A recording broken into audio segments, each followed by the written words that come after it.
Hello. I may have totally spaced and it was starting to craft when you sent me that message. And I'm like, oh, fuck. That's why I did that, because I was like, we hadn't Thank you. talked all day, and I'm like, we never were like, what time are we starting? I or appreciate. anything like I'm that. so sorry. No, that's okay. I appreciate it. No problem. This is why I need constant supervision. Well, good thing I am a former preschool teacher. It's so true. I mean, honestly, you could like be in HR with that background. I'm not lying. Who would have thought that transfers to so many walks of life? So many jobs, so many everything. Babies, they're just like us.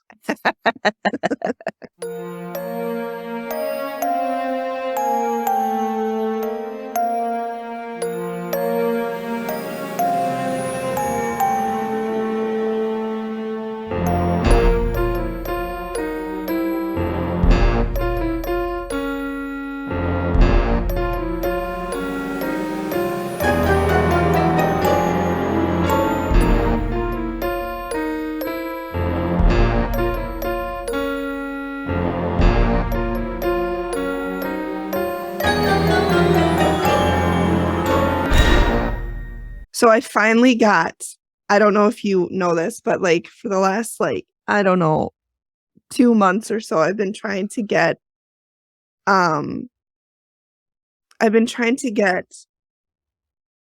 lights into my resin molds, and I have been struggling. And I finally got them. I don't know if you can see this. Oh, cool. Yeah. I finally got it. It only took 300 million failed attempts. But now you've got it. It looks awesome. Yeah. So now I'm going to make a bunch of those. The craft fair is coming up. Got a couple weeks. Yeah, but I also have to study for my exam. Yeah. And fuck my life is all I'm saying. Don't you have, I feel like you had, your last craft fair, you had a ton of stuff. Yeah, but this one, no. But this one I want to do a lot more holiday themed stuff because it's going to be December 3rd. Right. And I want to make, I've got these, I think I have one over here. Oh, there it is. So I got these resin molds. And I do the bookmarks that I showed you, but then I have these things. I don't know if you can see a little kitty cat. And so you put your thumb in it. And then instead of having to hold the book open, you just put your thumb on the crease of the book and that holds the pages open. Oh, okay. So I've got a bunch of these like cats and whales and pigs and camels and birds. And then I'm making matching bookmarks to go along with them. I see. Yeah. Cool. And then we have our little Larry who's like, meet us. That audio you sent me was hilarious. Hey, Mama. Hey, Mama. Why do I have the feeling he talks like this? Hey, Mama, I miss you. I love you. Don't kick me out. Okay. All right. Everything's good. Hello. Hi, friends, and welcome to the Activity Continues podcast. We are your hosts. I am Amy. And I'm Megan. Thanks for joining us again. This week is our last episode where we are covering the Fall River miniseries, which was supposed to be one episode, but what is this, our fourth? This is the fourth. Mm-hmm. Because it's just such, like we've said in all the other three, it's just such a deep dive that, so next week we are back to our regularly scheduled programming. Yes, we are. So. It's just, I feel like part of me is like, I just don't even want to think about this anymore. But at the same time, this is the good one. This is where all the really, really good shit comes out. Yeah. Like, this is where good shit, but you know what I mean? This is the conclusion. Yeah. So this is where everything comes to a head and it's kind of wrapped up. So Thanks for sticking with us. We're almost done, you guys. Yeah. We hope you've been sticking with us. So I wanted to mention while I was editing last week that I noticed that sometimes I called Detective Silva without the I. And so just on the off chance that anyone he knows is listening, I just want to apologize that it is Detective Alan Sylvia. And he's totally listening. So we're really sorry. Totally listening. And he when I was watching it the last episode again today just to like put the finishing touches on my notes, and every time they mentioned his name I looked up, and because I have the closed captioning on because I'm old and need extra right. No, I pay attention. I am not even old, and not that you're old, but I don't know. We've had this conversation. How does anybody watch a show without closed captions? I know. I don't know who any of the characters are unless I'm reading their names. I know. It's insane. Like I got it from True Crime Obsessed. Jillian watches everything with captions, and now I do too. Yeah, like I can't watch I totally do. Yeah. Yeah. But anyway, I noticed that in the show, whoever wrote the captions spelled his name with and without the I at the end. So I think that's where I got a little confused. Also, in the last episode, there's a character. They're real people. But there's a woman named Leah Johnson. And at one point, I called her Leah Chase. No idea why that happened, but Leah Chase. I'm like, what? That name sounds right. Why is that not right? And I Googled her, and she's a famous chef. So that's probably where I heard of her before. Probably. I want to say she's in New Orleans. So, so oopsie. I corrected it in the audio version, but maybe she knows Joey from Obsessed with Disappeared because he's from New Orleans too. Oh, perhaps. Everybody from New Orleans knows each other. I'm sure. Just like everybody from Minnesota knows each other. Yeah. Speaking of Minnesota, those of you who don't live here, we had some shit falling from the sky today. The roads were awful. That's what I heard. I didn't leave the house. So, like, my commute normally takes me like 15 minutes on a bad day. It took me 45 today. Wow. I go like 10 miles. Wow. I didn't realize you were that close. Yeah. Oh, yeah. I clocked it, and I'm 4 miles from when I get on the interstate to my exit. Wow. It's really nice. That's a nice commute. Oh my God. It's so great. Yeah. Yeah. My commute's great too, but luckily I don't have to go in every single day. And we were going to meet in the office today, but then we decided not to. Last week we decided we didn't really need to. And so I just got to roll out of bed and come downstairs. But my coworker had to drive in, and she said she spun out a couple times. There were accidents left and right. Yeah. Because people forget. Like, I know. You forget how to drive, and I just, know. It's slippery. Yeah.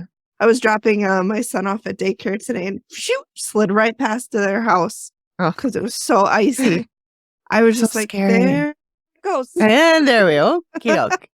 So I backed up and I brought him in, and I was like, "Did you guys watch me slide past?" And they're like, "We sure did." They were like, "There." Megan goes, "Hi, Megan. Bye, Megan. Hi, Megan." Oh God. I'm really glad I didn't have to drive today, but yeah, it's supposed to stop tomorrow, right? Yeah, it's snow through tomorrow. I shoveled tonight, and it had stopped already. Okay. I volunteered for shoveling because it was a workout, and I hadn't worked out at lunch today. So, good. Yeah, I did not. Yeah, but, Greg hasn't shoveled either, so it's nobody's shoveled. Piling up. Yeah, that's fine. So. It'll melt. Honestly, it'll probably melt. You think? I don't know.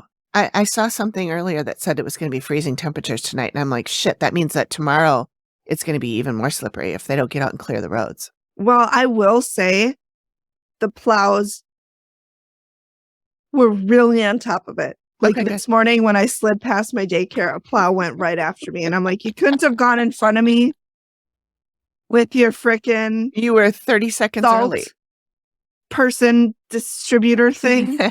Yeah, they didn't. They don't just have like a person hanging out in the back. Throwing it out the window.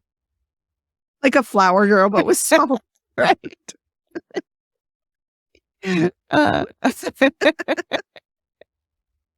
Yeah, no, they don't have that. Yeah, it was dreadful today. Yeah.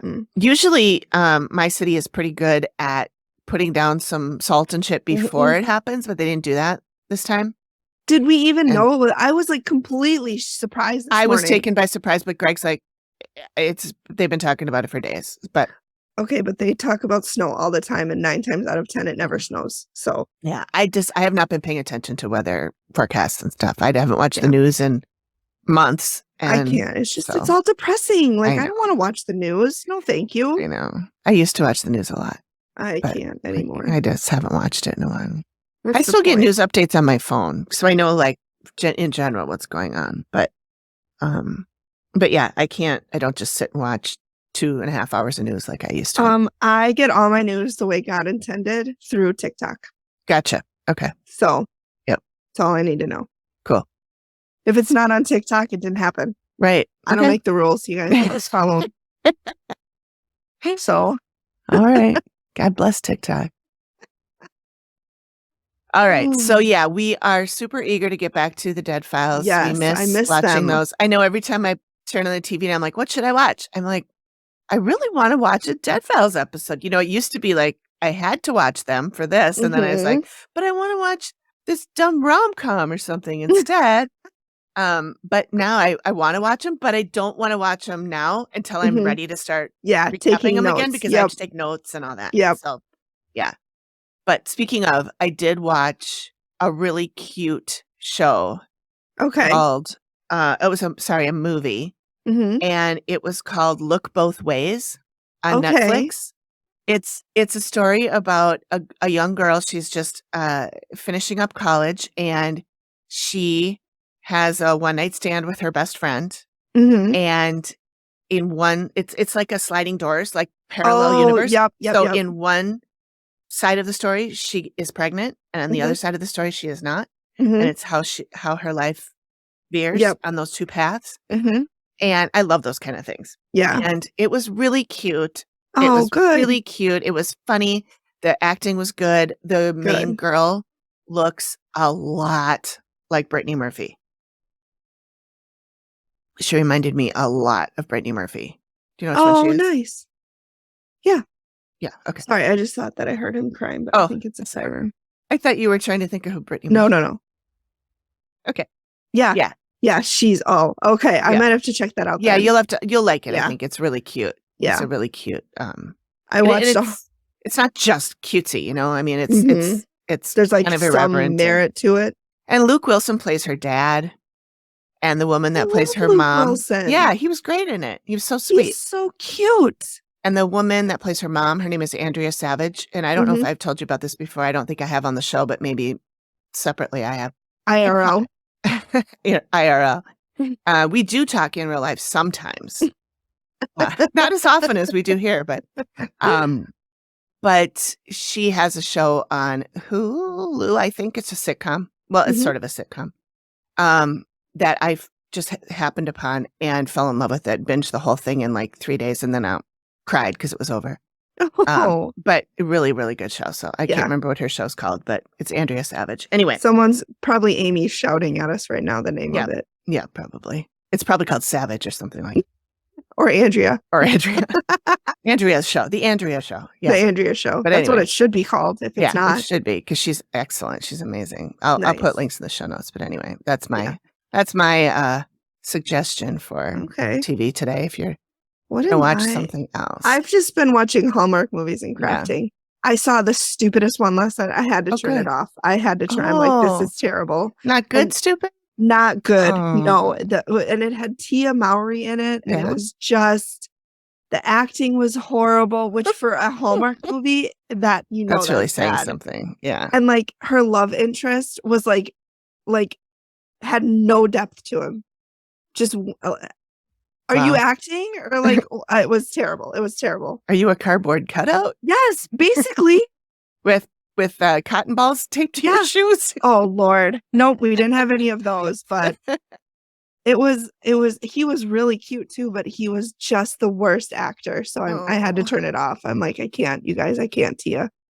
So sister, this is not. I saw one with her last year. I saw one that she was in and it was okay. Mm-hmm. So was it the gingerbread house? Because this one was terrible. I don't think so. He's an architect and she has to build this life-size gingerbread house for her firm, and the baker that she was partnering with, of course, gets stolen by the competition, and she meets the baker they hire because he puts down a cake for their holiday party and smears icing on her drawings, and then it's just the dumbest It sounds like you watched quite a bit of it. I did, because I was crafting, and I'm like, whatever, I don't want to waste time, finding another one, so I'll give it. I probably watched like 7/8 of it. Like I probably stopped it right before they finished, but I'm just like, this is dreadfully awful. Yeah. So some of them are bad. I did watch the cutest one the other day called Falling for Vermont, about this author who wakes up. She gets in an accident and wakes up with amnesia, and she falls in love, shocker, with the guy who is, shocker, a widow with 2 kids. Isn't that what always happens? Oh my God. It was so cute. Oh my God. I'll have to look for that one. That reminds plot me. Twist, he wasn't a high school sweetheart though. So okay. There's that. Okay. That reminds you what? That I watched the Lindsay Lohan one on Netflix. That looks so cute. It is cute, and it's very similar. It's amnesia, and then she falls for the guy that has a little kid. He's a single guy. Is he a doctor? No, he runs an inn. This one was a doctor. Yeah. I really hope Lindsay gets her stuff together because she was adorable. I know. It was really fun to see her looking good and healthy, and then if you watch it, stick around to the very end, because after the credits or like during the credits, they show outtakes.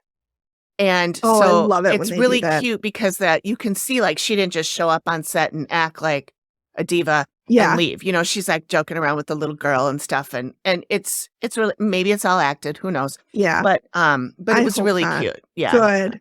It was cute. I really liked it. She was so like Mean Girls and The Parent Trap, and just so cute. I love Mean Girls so much. Who doesn't? So all right, we should probably get into this. I swear, you guys, we do talk in real life more than this. Based off of this, you think we never talked ever, but right. Well, we mostly talk on text because I'm not a phone call person. Oh God, I think I literally called you like 3 times in like the 9 years we've been friends. I know. I'm getting better. Like, because at work I have to call a lot. I have to like call and place orders and stuff. And every day if I don't go into the office, I call the girl I work with and we talk, which is great. It's fun talking to her. But every day I'm calling you. And then my mom needs to be called all the time because she can never remember How's she doing? She's fine. She can never remember how to text versus message versus back and forth, and so I'm like, just call me. Fine, I'll deal with it. But yeah, so like when we're on break, from the show, we could just do Zooms like this and just chat about shit and put those up if anybody wants to honestly see them. And then we don't have any work to do. We don't have to like do notes and all that kind of stuff. And I do feel like we should, just to release stuff. Like I was thinking about that. I don't want to go that long without releasing stuff. I don't either. Okay, so the last thing I want to say, the promo partner this week is still Hello Poland. And I listened to a couple of episodes, and it's really a good show. The woman, like I said, she's from South Africa, so she's got this beautiful accent. Oh, I love it. And I listened to an episode where she was talking to her American friend and playing Polish music for him, and then saying like, what do you think this song is about? And he's like, I don't know, it's about baking biscuits or something. And then she's like, nope, it's about murder or whatever, And so that was really fun. I would not recommend the other one I listened to that was about demonic possession. Because I would recommend it to other people, but not to you. Not to me. Because it even gave me the creeps. So I don't like it. And I don't scare easily. No, you but don't. She had like spooky music and her voice and all that. It was really good. So check out that podcast. Hello everyone, and welcome to my podcast. My name is Alicia, and I am all the way from South Africa. My podcast name is Hello Poland. I am currently living in Poland, And being here gave me the advantage to learn some of the creepy stories and hear about the haunted places that's on this side of the pond. I am also talking about creepy, scary, and freaky people and places in South Africa. So if that is your vibe, please come check out my channel. I also occasionally drink and get my friends a little intoxicated. And then we chat about whatever they want to chat about. And it's lovely because the conversations, the more we drink, get quite hectic. And it's very entertaining. So if you are interested in discovering a new channel, or you just want to come check me out, or I mean like the channel, please don't come check me out.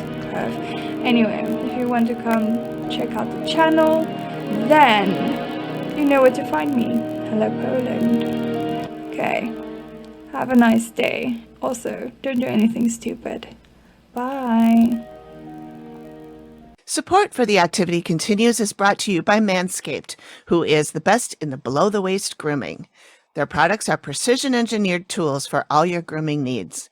Manscaped's Performance Package is the ultimate hygiene bundle. Join over 4 million individuals worldwide who trust Manscaped with this exclusive offer just for you. 20% off and free worldwide shipping with the code ACTIVITY at manscaped.com. So, let's jump right in. All right. All the warnings. Yeah. Oh, yeah. Content warning, everything. As we said before. Although, you know, like we said, we're not really going to talk about, we're not going to get too into it. But No. there are some gross things that I will be mentioning. Okay. So, recap, everybody in the show is a liar. In case you've forgotten. You're caught up. Yeah.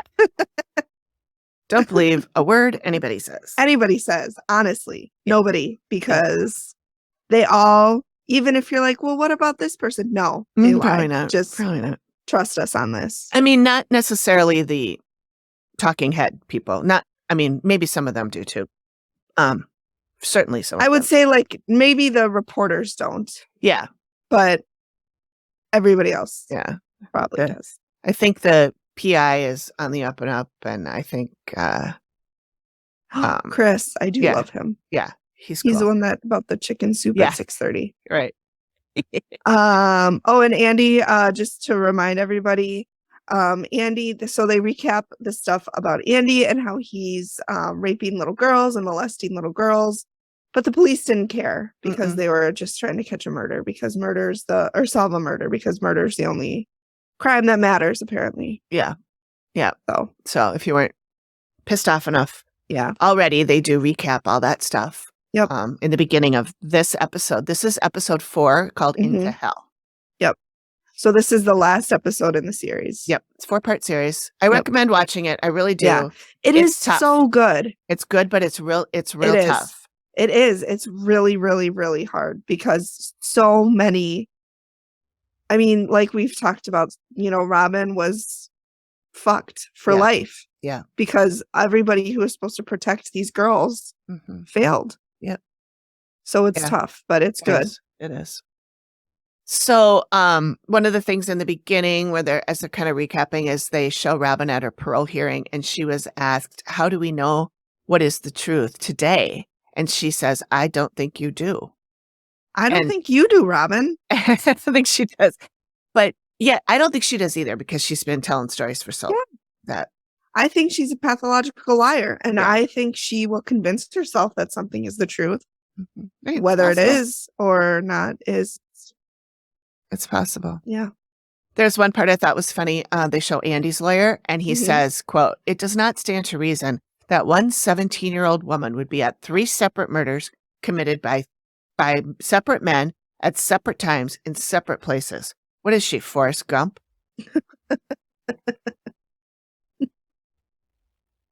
Because she, just to recap, she says that she was, she was not, this is not what she says.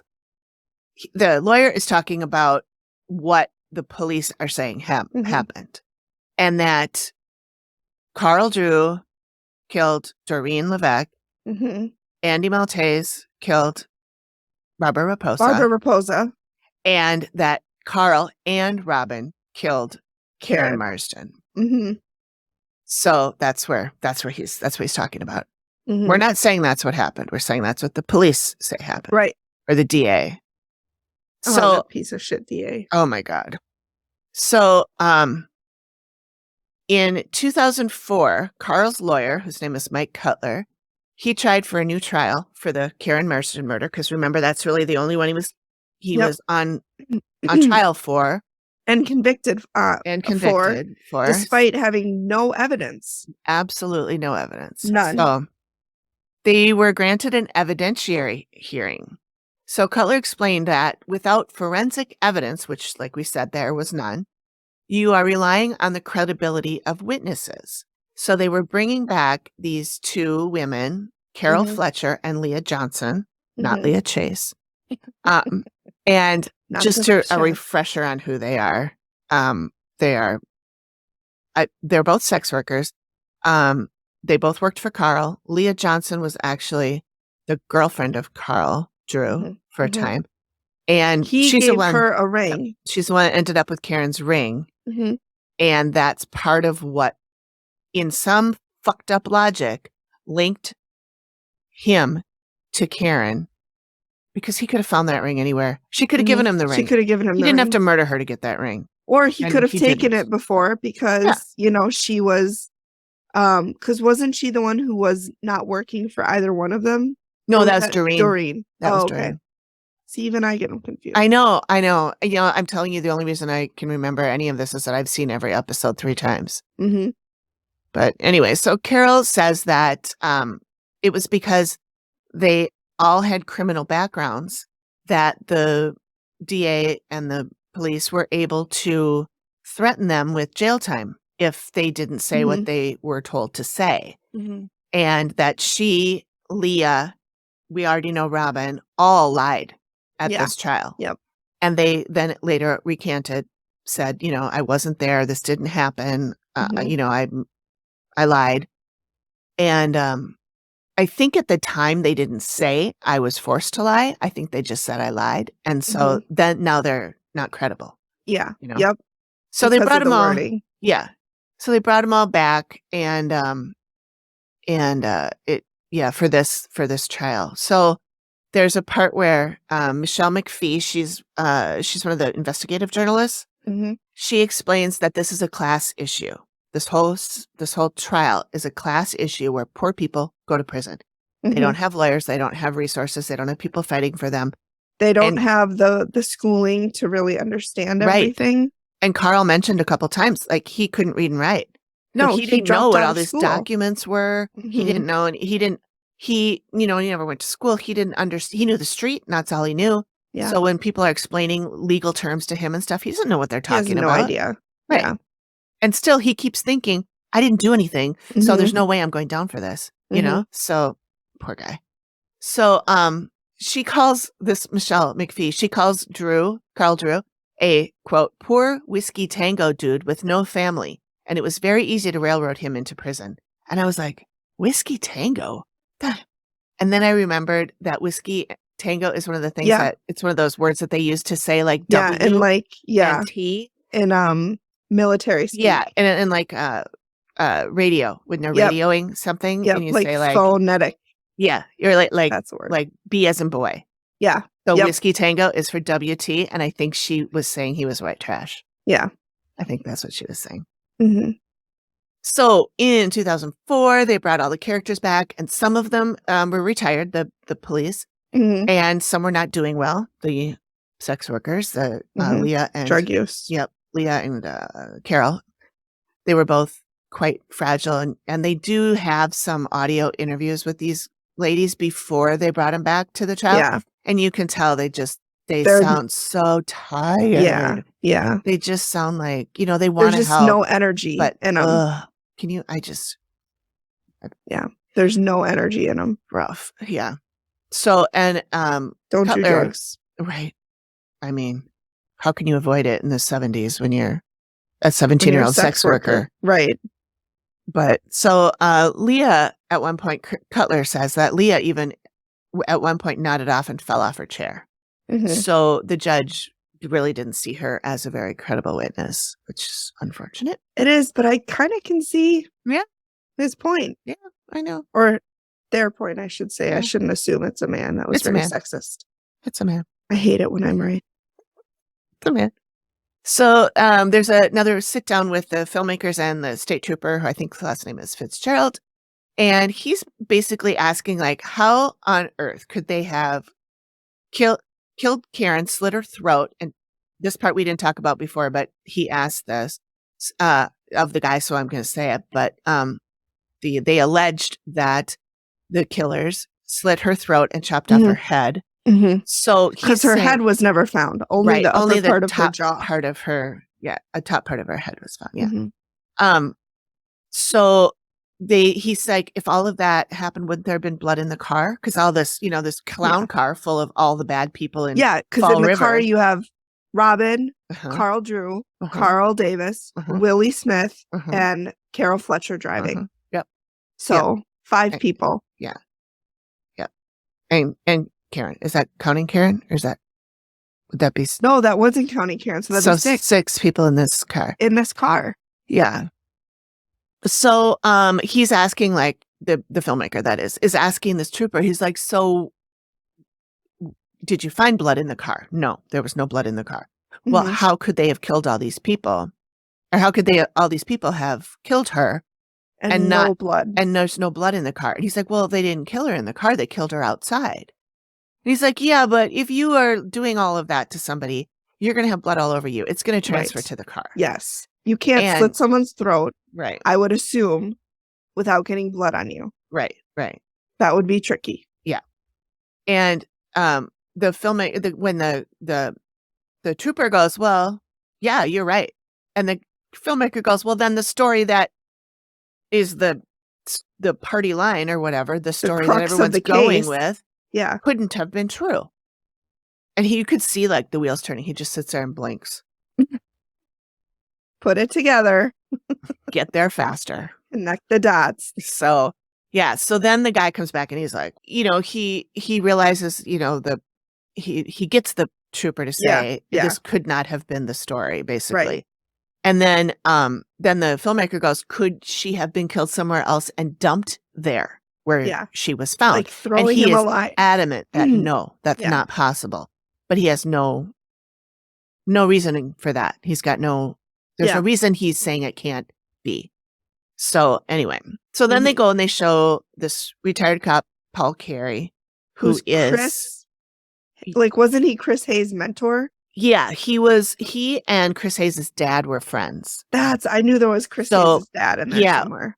He's the one that, we talked about this last time a little. Yeah. He's the one that, when he retired, he took all of the case files for this case and he brought them to Chris, who's a PI.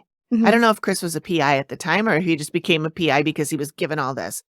And Paul Carey brought it to Chris Hayes and said, I need your help. We got to look at all this and get to the bottom of this because this is not fucking right. Right. And so then they show Paul Carey and he's being interviewed. He has since passed. And he recently, said, I think it was like 2019 or something that he passed away. I think it was recent. Yeah.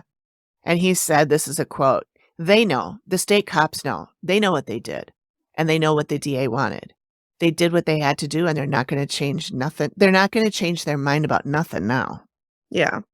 Because at this point, it's too far gone. To admit that they fucked up this badly would mean that they ruined at least one person's life. Carl Drew has been in jail for 40 years for this crime. Yep. 40 years. Well, and if they've done it to Carl Drew, who else have they done it to? And it's like that, my favorite Not a Murder, I call it Not a Murder, the staircase case, where I think she was murdered, but I don't think she was murdered by Peterson. Michael. Yeah. But the guy who had the what is he? The expert, the blood expert Yeah. That did, that said it had to have been, he had to have beat her over the head because of where the blood was in his shorts and all that shit. Came out that he made that whole thing up, that he's done it time and time again. Mm-hmm. And so that's part of why Michael got another case, Yeah. another trial, or hearing at least. But when that happened, then they had to look back and go look at all these other cases that Deaver was on. And he fucking did it to all of these. So now we got to retry all of these cases. I just heard a podcast. I can't remember which one, but this woman had a cadaver dog, and this cadaver dog was like the best in the country for finding bodies. And it turns out she was planting body parts for the cadaver dogs to hit on. Oh, and this person had solved hundreds of cases. Oh, and they had to go back and look at every single one. Like, you don't the damage that these people do because they get, fame hungry. Like, I think at the beginning she was doing it for the right reason, but I don't I'll have to remember what podcast it was, but I was just like flabbergasted by it. Wow. Yeah. Yeah. So, I can see why these guys don't want to admit that they've done anything wrong, because first of all, they'll all lose their jobs if they even still have them. Right. And then credibility also, will go. Yep. Credibility. And then possibly all those other cases are going to have to be retried. Yeah. Yeah. Anyway. So, at this hearing, Cutler was talking about how Robin was called as their witness, but she basically doubled down on her lies and said she admitted she lied, but she still had it out for Carl, and she still said she believed he was guilty 100%, and that's why she lied, because she just wanted him off the street and blah blah blah. Yep. So Cutler said he believes she wanted his territory. Yeah. Well, and she probably didn't want to be, beat up by him anymore either, because they came to fisticuffs a couple times. So Cutler believes that he did not have a straight up judge, and so the new trial was denied, and the reason was recent testimony is not credible. And so basically he is not he's out of options. Yeah, that was his last. Yeah, that was his last try. And Carl said that the judge was so quick to rule because he had his mind made up before the hearing even started. And Cutler says that he even heard that the judge was having lunch with the prosecutor every day to make sure that everything was going according to plan. So, if that's true, these are people's lives. Like, how can people be so cavalier? I know. With other human beings' lives. I know. I'm sure their justification is the same as Robin's. The guy's a shithead. He should be in prison anyway. Fine. But that's not the way it works. Right. Which is not wrong. Like, he's not a nice person. Right. And he probably should be in jail. He probably should be in jail. But put him in jail for the right reasons. Right. For something he did and actually proven. Not just something you made up. Yeah. So this is about 17 minutes into this last episode when we get to the really good stuff. Yeah. This is when Sylvia says that Carl's appeals are done now. No judge will give him another shot unless some new evidence arises. Dun, dun, dun. So we teased this a little in the last episode, but we talked about how Carl Drew was contacted by a man who claimed to have witnessed the murder of Karen Marston when he was a child. And he Carl was like says, 5 or 6, I think, is what he said. He was little. Yep. And Carl says he knew the kid's mother and that the kid was trying to track down his father. He never knew his father. But he said he came up on, the kid found him on Facebook. And I was like, I didn't know you could get on Facebook when you're in prison for murder, but maybe you can. I mean, maybe you can. And so we see this kid who appears to be in his 30s, I would guess 30s, 40s, maybe. Yeah. And if he was 5 or 6 in the 80s, then it makes sense. Yeah. Yep. He wants to remain anonymous, but really all he did is cast a shadow on his eyes. I mean, if you knew him, you'd totally recognize him. Yeah. I mean, for sure. I could have drawn him and, from what they showed. So I don't think they covered him up very well. But anyway. Didn't do a good job. No. He says he lived in Harbor Terrace, and that's that building where a lot of these people lived. Yep. He said he lived in the top row, he calls it. I assume that means the top floor. He said 2 doors down from Sonny Sparta, who is Robin's friend. And Sunny had the apartment where all the cops hang out at, where Karen hung out at, Robin hung out at. Right. Yeah. So he's right there in the thick of it. And his mom also was, I think I put this down later, but she was also a sex worker and a drug addict. So she was kind of in that whole crowd. He lived with his mom. She was a single mother. And when she died in 2013, he was cleaning out her apartment and he found his baby book, and in it was a picture of Carl Drew. And it also noted that he was the first person to come and see him in the hospital when he was born. So this guy puts it together. Is like, I think Carl Drew might be my dad. So he contacts Carl Drew. And then I thought this was funny. They have a voiceover of Carl, and he goes, like, he doesn't know. He's not really sure if he's a father, but he could be. He goes, I did bang his mother and all that stuff. Oh, my God. Carl's a gem, I'm telling you. He's a gentleman, I think is what you mean to say. That's what I mean. Yeah. Yeah. So there was a part, I might just skip this part because it's kind of long, but there was a police file that they showed on the screen, and I froze it. Of course. And then I wrote down everything that was on it. But it was basically about when Karen went missing. And this is a report of when the kid's mother called the police. Okay. To say, my son said blah, blah, blah.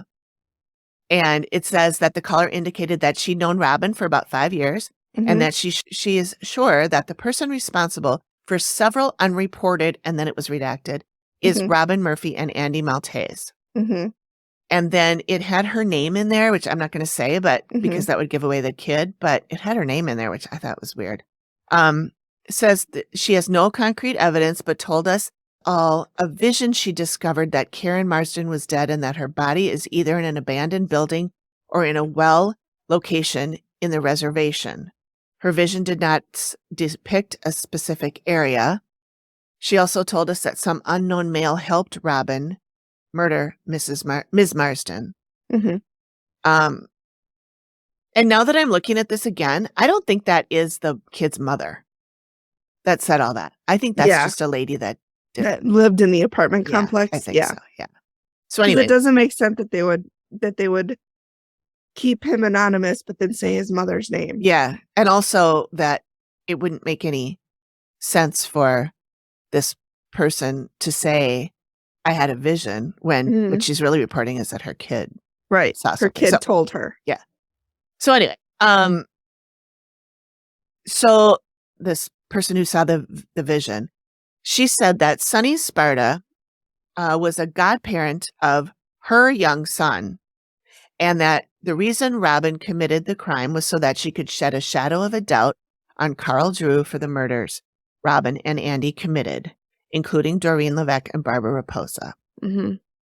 And then there was some other stuff that was hard to read and was crossed off. So, but anyway, so the kid says his mother was a drug addict and a prostitute, his word. And he witnessed a lot of fighting. There was a lot of turmoil. Yeah. Well, there's going to be in that world. I mean, that's just the way it is. There was always lots of yelling and screaming and commotion. He said he started acting up at school and they put him in a special needs class, which I wrote apropos of nothing because I don't know what that had to do with anything. Yeah, it didn't need to be. I think it was just showing that he started acting up because of his life, but they didn't need to add that in. Yeah. I feel like that was kind of ridiculous. Yeah. Anyway, so he says he told his mother that he saw these people up on the roof killing a girl. The director asks, who are the 3 people you saw? And he says he's pretty sure one of them was Robin. He is 100% sure the other 2 were Sonny Sparta and Carl Davis, not Carl Drew. Not Carl Drew. He said he saw a lot of yelling, screaming, and crying. He doesn't remember how he got up there. When asked if he saw Karen, he said it was kind of a blur, but he thinks so, and she would have been dead when he saw her. He knows that he saw Carl Davis pulling a woman away from someone else, and he thinks it was Robin that was being pulled off of Karen. Okay. So then we go I don't know. I mean, if this kid is Carl's son, then of course he's going to say that it wasn't him. Right. There is that So I mean, it's a new theory, but it's tainted. All of the stories in this I know are tainted. Yeah, by the fact that everybody was either on drugs lying, or 5 years old. Yeah. Or on drugs or lying. Yeah. Or a child. Yeah. Or you have some other motive. Yeah. Yeah. So then we see a scene where James Buddy Day, he's the director of the film, he's talking to Carl on the phone, and he's telling him his theories after talking to, I'm going to call him the kid, the witness.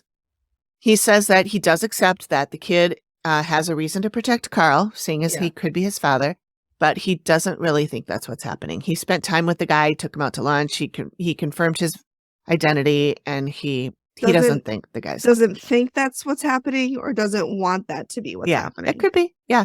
I mean, every documentary that's about, like, even the staircase, even, or even this staircase is definitely one-sided as well. Right. Not as much. I don't think, I didn't think it was one-sided. It took me a long time to decide if I thought Peterson was guilty or not. But people who think he's guilty are like, that was so one-sided. But I don't see it that way. But anyway. Yeah.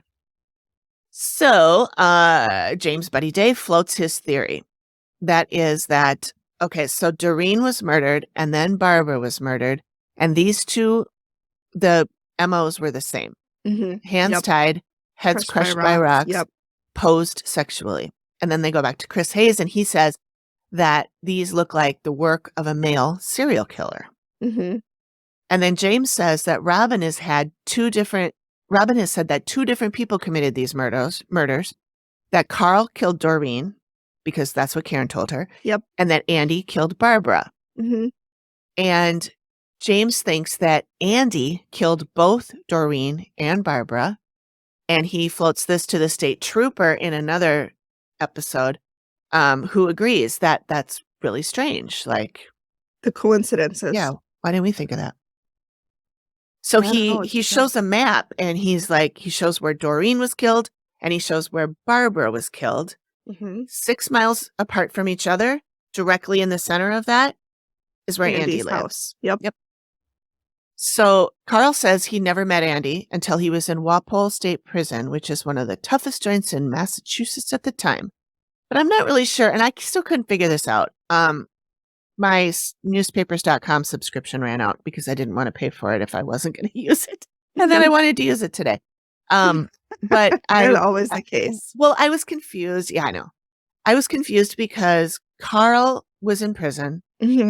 Andy went to earlier on in one of the earlier episodes, they said when Andy was convicted of Barbara Pose's murder, he was sentenced to life in prison. However, he didn't go to a mental hospital. He went to a mental hospital where he died. But didn't they say that he was in prison earlier for something? He was, but that was in 1957. Oh yeah, and Carl would have been too young.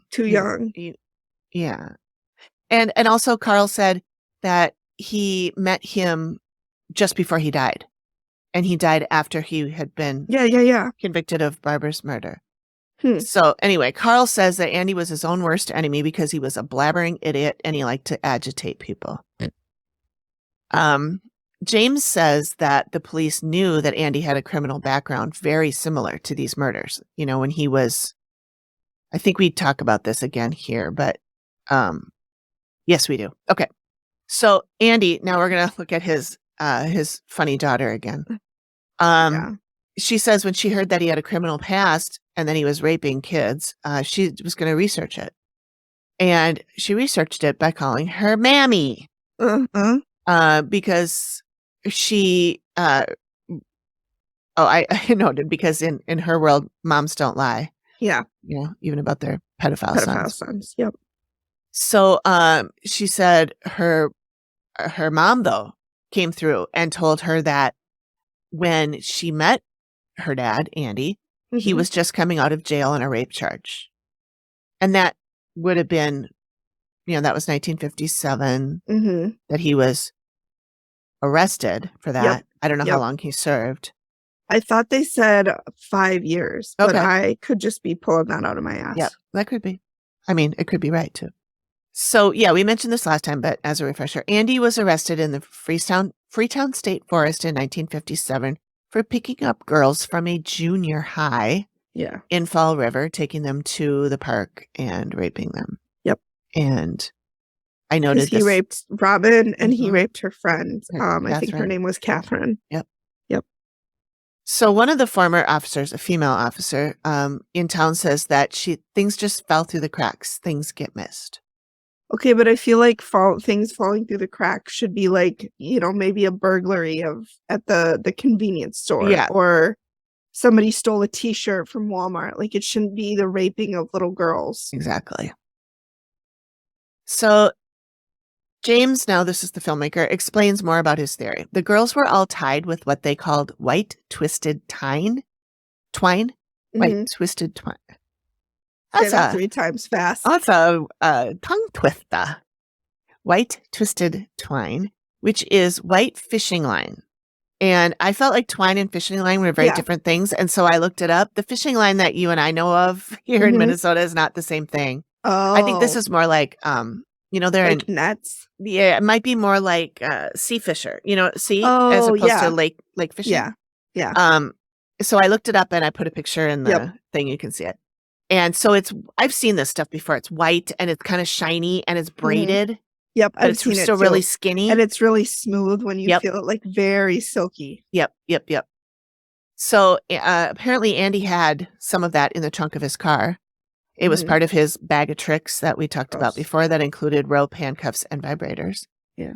James also says that he spoke to one of Andy's victims who got away and that he tied her up like that with the fishing line. And then we go back to Catherine, who you just mentioned a minute ago. She's the one who accepted a ride home from Andy and he raped her. And then with the puppies and all that. Yep. She said she remembers that he had a freshwater fishing pole and in his car. And she said he would also tie her up. He'd tie her wrists to her ankles. James says that another reason for it to be Andy is that he was really vocal about saying it was Carl.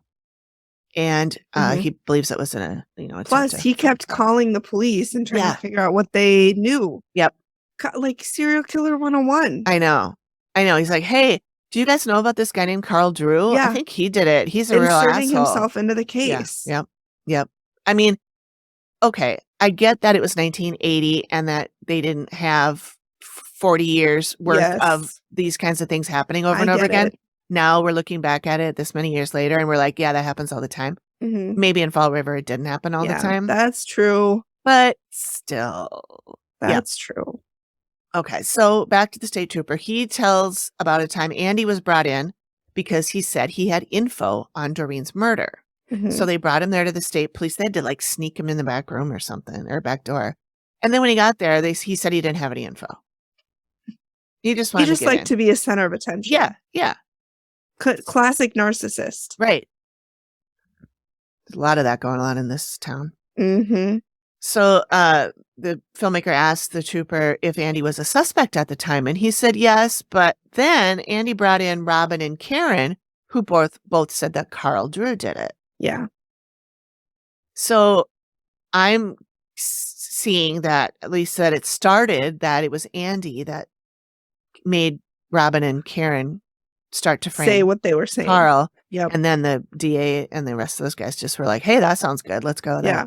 And I mean, he had the leverage. He told Catherine he was going to kill her family. Yeah. If she ratted him out. So I'm sure he used that same mentality. Well, he did with Karen, because she said she was afraid of Carl, but we're going to find this out in a little bit, but we'll get there. I don't want to say it because then I'll end up having to say it again and I'll be all confused. So James again says that Karen talked a lot about being at Doreen's murder, but never said who was there, never said who did it.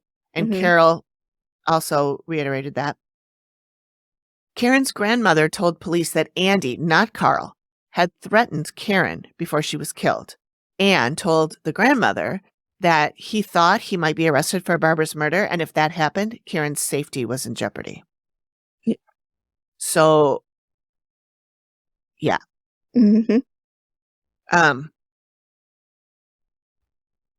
Okay. So Andy was arrested February 7th, 1980. Karen had gone missing February 8th, so everyone thought Andy couldn't have killed her because he was in jail. But But yeah, James, the filmmaker, he found out that Andy's lawyer had actually arranged for bail, and Andy was released from jail the day that she was murdered, day she went missing. Just hours before she went missing. Just hours before when they believe the murder took place. So then James goes on to say that while we don't have Karen's whole remains, we have her skull, and it shows that the upper left part of her forehead was crushed, just like everyone else. Yep. So the witness on the roof claims that he is 100% sure that Carl Drew was not on the roof. He is not 100% sure about Robin being there, but he's pretty sure. And then James talks about how he's been trying to get Robin to talk on camera and that he's going to tell her all this and see what she says. And then he tells Carl that he's going to get this to someone who can help clear Carl's name. And I believe he's referencing the Innocence Mission. Yep. Innocence Project. Project. Innocence Project. Yeah. Innocence Mission is a band from the 80s. Innocence Project. So, and this is where it gets exciting. We see them setting up to interview Robin on camera this time.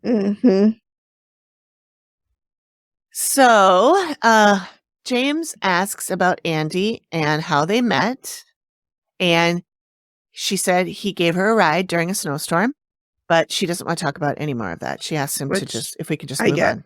Yeah, because that was when he started molesting her. Her first big trauma, or at least one of them. Well, no, her first big trauma was her brother raping her. Yeah, well, we don't know when that happened. I guess it could have happened before. Well, true. Could have happened before Andy. It could have, for sure. Because she was 11 then, so. Yeah. Jeez. So, James asks if she knew Andy had been to prison before this, and she seems really surprised. And she says, what? I've never heard about that before this moment. She says she never suspected him for the Doreen murder. But then James pulls out a case file / police report where she explains that she talked about Andy being with Doreen and that she thinks Andy killed her. So he catches her He's in basically a lie. like, but ma'am, here's what you said. And he shows her the report. And I paused it and wrote down what it said. And it said that they spoke to Robin's mother and her boyfriend, Richard Guinan, and police asked them to remember anything that Robin told them about Karen. They said the night after Karen went missing, Robin told her mother and Richard that Andy had killed the girl that was found under the Diamond High School bleachers, which is Doreen. Yep. She told them that Andy had picked up Doreen at Pigeon's Cafe and then killed her. And because she was extremely upset, her mom and mom's boyfriend didn't ask her any more questions. Robin said that Robin in nowadays, faced with Present that, Robin. Yes. She says she might have felt that way at the time. And then she said something weird. Like she said, and this isn't a quote, but it's close. She said a lot of strange things were happening around that time. And that she did her best to sort out what was real and what was scare tactics. Interesting. And then she said, well, it was 40 years ago, and I just don't remember all the details. Which that's fair. So James tells her, Robin, that he thinks that Andy killed Doreen. And she said, that's possible. Anything's possible. Yeah, anything's possible, Robin. Yeah. So she notes that Doreen and Barbara were killed very similarly. She's like, yeah, I guess I can see that. She said when Barbara was missing, Andy asked her if she'd seen her and told her all about this dream. Yeah, that he had where he saw her body because he's lifted by angels. Yeah. Yep. So he told her that Barbara was dead, tied up, and bludgeoned with a rock. And she said he knew everything before they found her. Everything. Because he killed her. Because he killed her, of course. So James brings up the time Andy took her and Karen to the police station. And she says she thought they were going for one reason, but it was something else. And it was really odd. And they never asked her what she meant by that. Or if they did, they didn't show it. Oh, yeah, that's true. It's possible she just said, oh. I think what she was referring to is the first time that Andy brought the two of them in, and that's when they told the state trooper that it was Carl. It was Carl. They were starting to frame Carl. Yeah. So James tells her about the threat made to Karen's grandma, and she acts shocked. What? But it looked fake to me. I had no idea. Oh, it was a surprise to me. I was so shocked. Yeah, it didn't. I wasn't buying that one. I don't buy anything she says, though. To be fair, I know, and I feel so bad for her that I do. I want to believe her, Mm-hmm. but I just don't. And at this point, like I said earlier, I don't know if she believes all the lies. I don't know if it's, a coping mechanism. Mm-hmm. I don't know, but all I know is I don't believe her. Yeah, it's hard. It's really hard. I wish there was some way that she could tell the absolute honest to God fucking truth without having any repercussions. Mm-hmm. And we could just finally know what was really happening. Right. But anyway, so the filmmaker asked her about Andy and Karen's relationship, and she says she didn't know how they knew each other, but that when she was in the hospital, and she mentioned there was many times she was in the hospital, and they never talked about what that was all about. I would assume it's for getting into fights or getting beaten up. Yeah. I mean, she was a sex worker. Drug overdoses. Drug overdose. Yeah. I mean, she lived a rough life. So I'm assuming it's at least sometimes probably for fighting or getting beat up. Yep. But she says that one of those times Karen and Andy came in together to visit her, and she was curious why they were together. Right. She asked, and Karen said, "Oh, he just gave me a ride." And I'm like, I put in my notes, don't ever use Andy's ride service. No. Because that's just... use Lyft or Uber. Yeah. Not Andy's. Right. So now the best part. James is about to ask her about the kid, the witness. Mm-hmm. And she says she remembers him. And she remembers his pajamas. And she said he was knee-high to a grasshopper. No, baby. I know. James tells her that he was on the roof of... that the kid was on the roof of Harbor Terrace and saw her arguing. Her, Karen, Sonny, and Carl Davis. Mm-hmm. And this is where she's doing that kind of weird smirking and blinking a lot. And that's where I was like, is that like a tell? Is that her tell? Yeah. And she stops him and says, I want to stop you. I want to ask you a question before you go any further. How old was he? And this is how she said it. I quoted this because it was so odd. Quote, his age now versus his age in February of 1980. Is he old enough to be up on a roof? And James answers, well, he would have been extremely young. Mm-hmm. I get what she's saying. She's like, you met him. Yeah. And how old he is now. Right. Subtract that from 1980.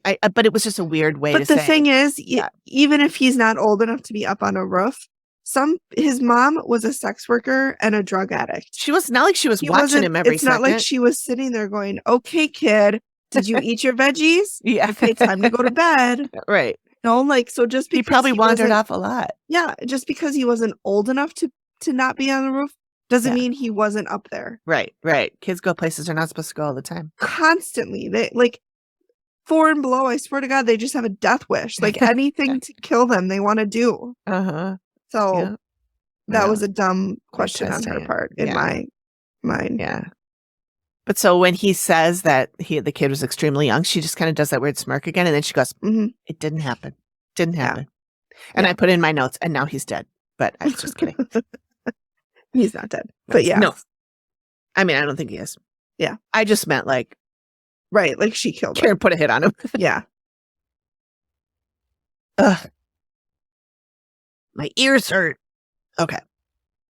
She says that's why she asked, because she remembers him being really small. And then she says she's never been on the roof of Harbor Terrace. Which I find to believe a total bullshit lie. I know. Never. I would assume that given that it was the 70s, 80s, they probably had parties on the roof all the time. Probably did. All the time. Yeah. She does this thing that you see liars do all the time where they try to throw in a lot of detail. Yep.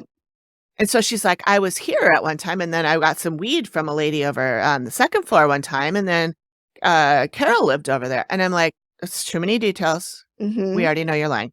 Mm-hmm. And then she says, quote, I'm not into closets and rooftops and basements. And I'm like, nobody mentioned basements or closets, but now that you have, let's I have some questions. Yeah. What happened in closets and basements? Yeah. Robin? I know. So then she brings out the old chestnut. I told a lot of lies a long time ago, and I don't tell stories anymore. Right.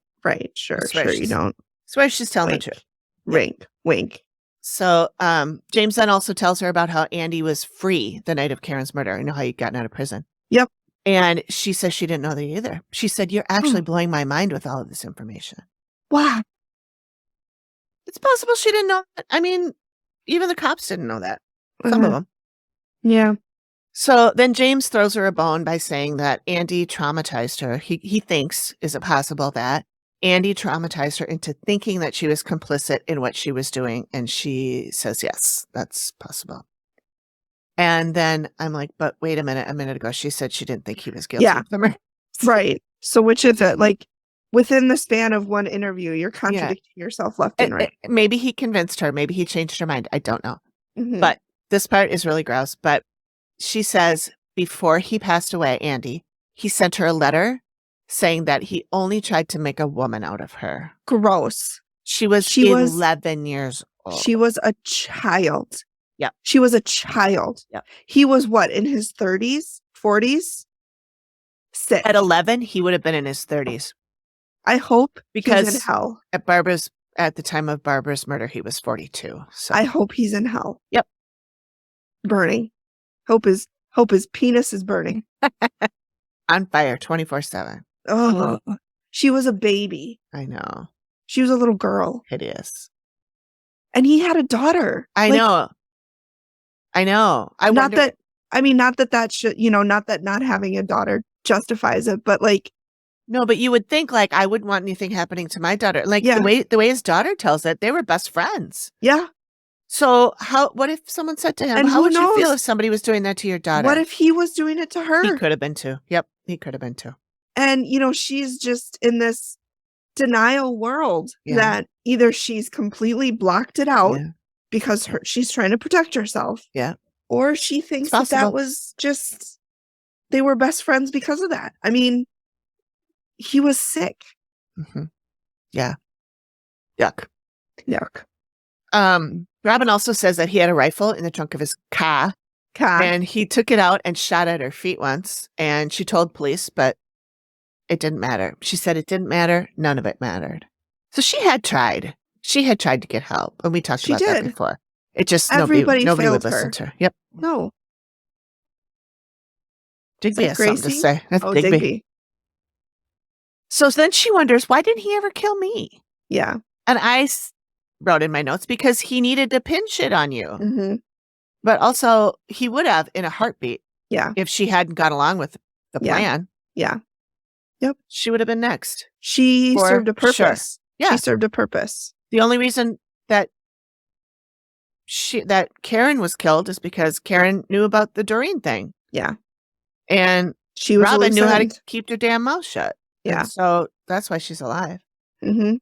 So James asks when she last saw Karen, and she says that it was when they left Karen's foster parents' home on February 8th, the day that she disappeared. And she actually does tear up. Mm-hmm. She said it still haunts her after all this time that she was going to Sonny's house to cheat on Karen that night. Mm-hmm. And then she never saw her again. Yeah.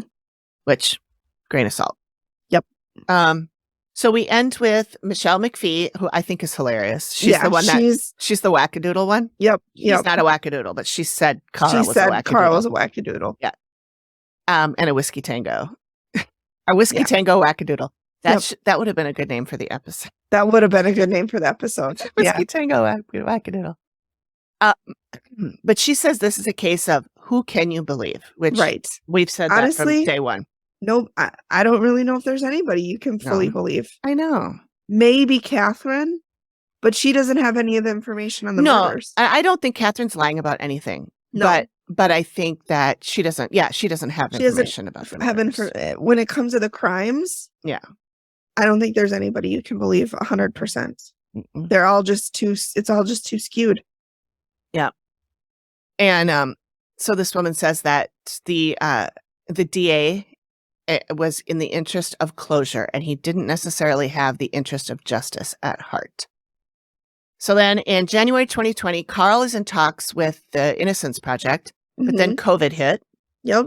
And just a little interjection here. They show a audio or a video clip of Mike Pence coming on to do a little update on COVID. This is March of 2020.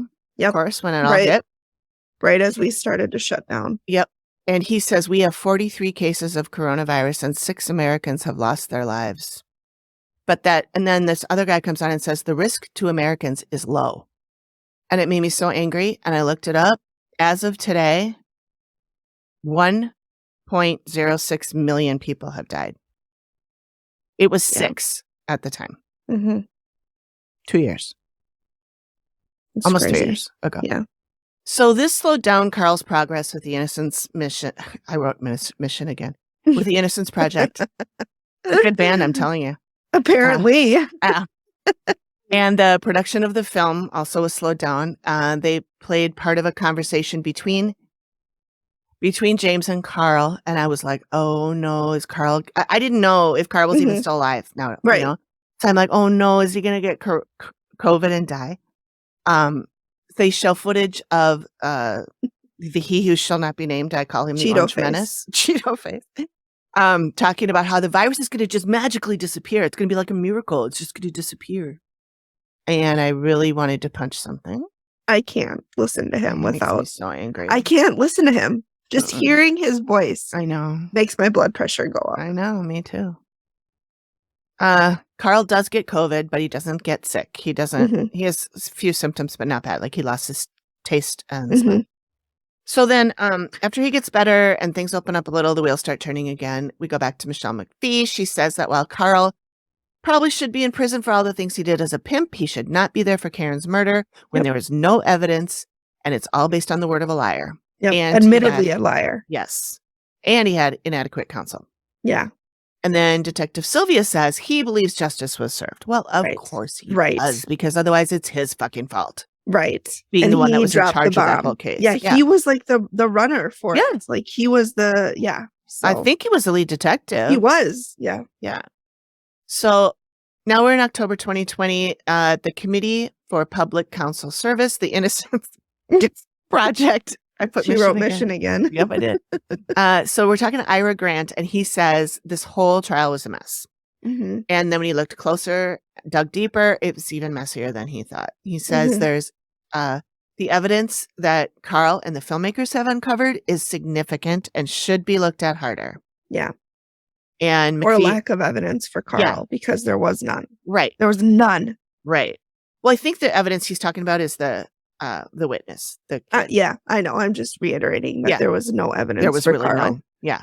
There was even evidence proving he could not have been there. Right. There was photographic evidence. Photographic evidence that he was at his stepmother's wedding. Well, yeah, that was a Doreen's murder, but still. Oh, okay. They wanted to, I thought that was Karen's murder. I thought it was too at first, but I looked into it a little bit more. He was at his stepmom's wedding the night of Doreen's murder. He was at the bars the night of Karen's murder. Okay. He also has alibis but they were by drug addicts, and so nobody believes him. There's no photographic evidence like there was with Doreen. I think that's why they didn't end up charging him with Doreen, because they knew that he had alibi. He had photographic evidence. It was an alibi that he wasn't there. Right. And so I think that's why they didn't even try him for the Doreen, because they knew they weren't going to get him. Okay. I was confused then. Yeah. That's what I think happened. So Ira explains that Carl has to have new evidence in order to get a new trial. He believes that there is enough. And he says that especially that Robin was forced by the DA to testify the same thing that she said to the grand jury. Right. And then Ira notes that the police investigation into Barbara's case didn't take him seriously enough as a suspect for Doreen's. And by him, they mean Carl Drew. They didn't take Carl Drew seriously as a suspect for Doreen's murder, right? I think he's talking, actually, I should have written this better, but I think he's talking about Andy. Okay, so Ira explains that Carl has to have new evidence, especially Robin, to testify. She said, maybe, yeah. Because then the next sentence is, or the next paragraph, they have to show that if a jury had all the information that is available right now, that they would still convict Carl. And he points to the fact that Carl's team did not have what they call a third-party culprit, which is who else could anybody else could it? Yeah. Who could it have been? So if it wasn't Carl, and it wasn't Robin, anybody else could have done it. Could it have been? Yeah. Yeah. And they did not even bring up Andy. No. And that's, I think, what he's referring to when he says they didn't take it seriously. Oh, okay. So they never pointed to anybody else that might have murdered Karen. And the fact that the filmmakers have uncovered it, that it could have been Andy Maltese, could be enough to get Carl back in court and have his conviction overturned. But that is October of 2020, and it still hasn't happened. So I don't know what's going on. But the wheels of justice turn slowly. They turn super slowly. Almost backwards sometimes. Yeah. And then, as we talked about before, Robin was up for parole in March of 2022, and it was denied in October. Yep, just like 2 or 3 weeks ago. Yep. And then the last thing we did talk about this, but we didn't say specifically. Trish, who was in this series, who says she was Barbara Raposa's friend, said she was also friends with Robin. Karen, I think. Did she know Karen? I think she knew Karen too. Yeah.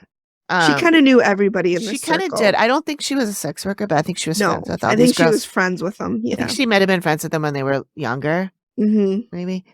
But anyway, she said at Robin's most recent hearing this year, Trish, I don't know, stood up, whatever, put in a letter, however she did it, and said that Robin is a narcissistic, psychopath, sociopathic liar who, and that part was a quote, but then who, far from being the victim of circumstances, relished violence and was actually the ringleader in all 3 murders.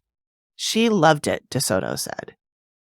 She downplayed Murphy's depiction of Maltese as a pedophile, saying he began a consensual relationship with Raposa when she was 15 or 16, when he was about twice her age. That's not consensual. She doesn't have the mental capacity to consent. Yeah. Okay. I know. Okay.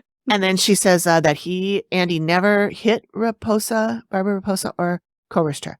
And she said Andy was a mouse as far as I'm concerned. Robin was violent.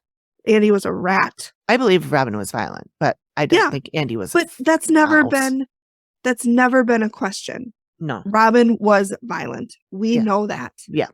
That's life on the street. You kind of had to be. You had to be. If you were a sex worker on the street in the 80s, the 70s, you got to be violent or you were dead. Yeah. So there's so that's how it ends. That's pretty much the end. In jail. Yep. Robin's still in jail. Yep. You know, nothing has changed. Robin's still, or Carl's still convicted. Robin's still in jail. And you know, these girls were abandoned.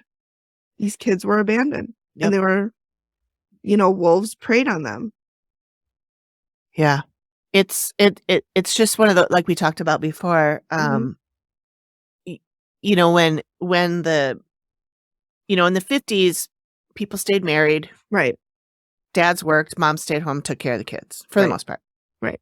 And then when people started divorcing or having children, women would have children without a father around. They have to work, of course, because they don't have any money. And so their kids are left to their own devices. Yeah. And so they are not raised by anyone. They're raised by the TV. They're raised by themselves. They're raised by each other and the streets. Yeah. Yeah. Yep. Nobody was protecting them. No. And it, you know, especially like Robin tried. She tried to get help and everybody failed her. Yep. There's really no winners in this whole. No, there's not. It's a very, very sad story. Everybody's a all victim, around. Whether they're alive or dead. Everybody's a victim. It's, you know, even Carl. Yeah. Yeah. Well, yeah. Think about his the way his dad treated him when he was growing up, you know. And, you know, even being in prison for 40 years on a crime he didn't commit. Yeah. I mean, he was, I think, 25 when he was arrested, maybe a little bit older when the trial was finally done.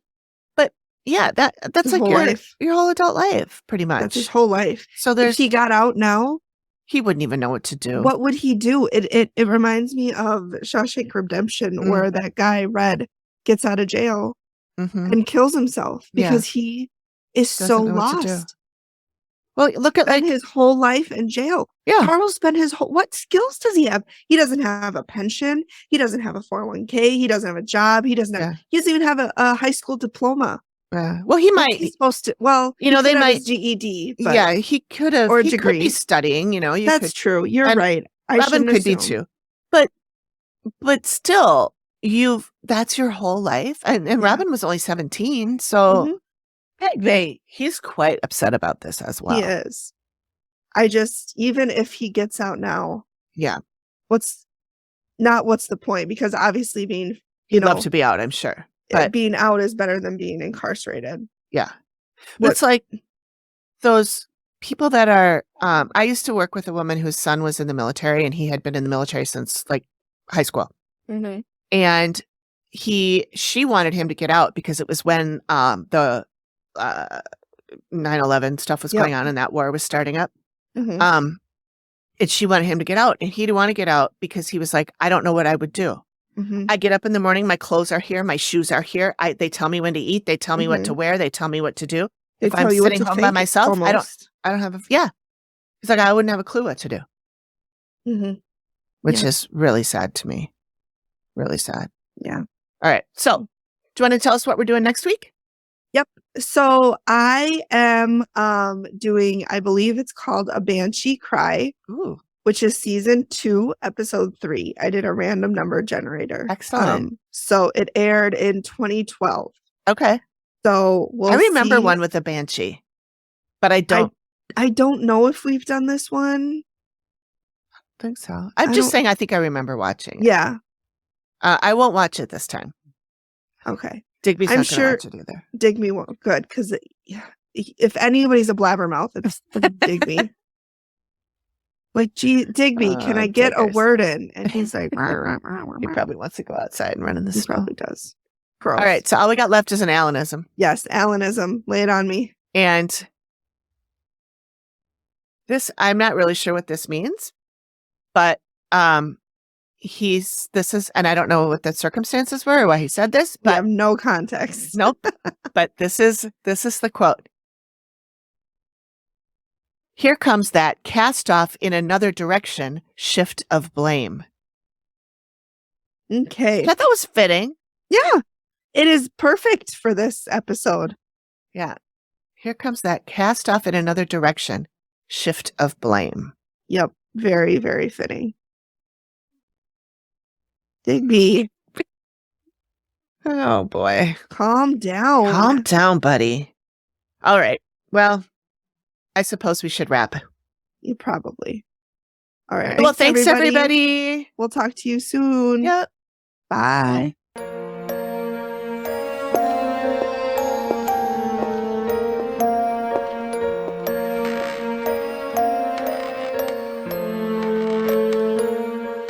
Thank you for listening to the Activity Continues podcast. We really appreciate you giving us your ears for a bit. Please reach out if you have a suggestion for which episode of the Dead Files we should cover next, or if you have a spooky story you'd like us to share on the show. We can be reached at theactivitycontinues@gmail.com or through our website or any of our socials. Links are all in the description of the show. Please feel free to drop us a note and say hi. And join us next time when the activity continues. The Activity Continues is produced by me, Amy, at Collected Sounds Media, and is part of the independent Collected Sounds podcast network. We are also proud members of the Boo Pod network of super cool podcasts. Nailed it.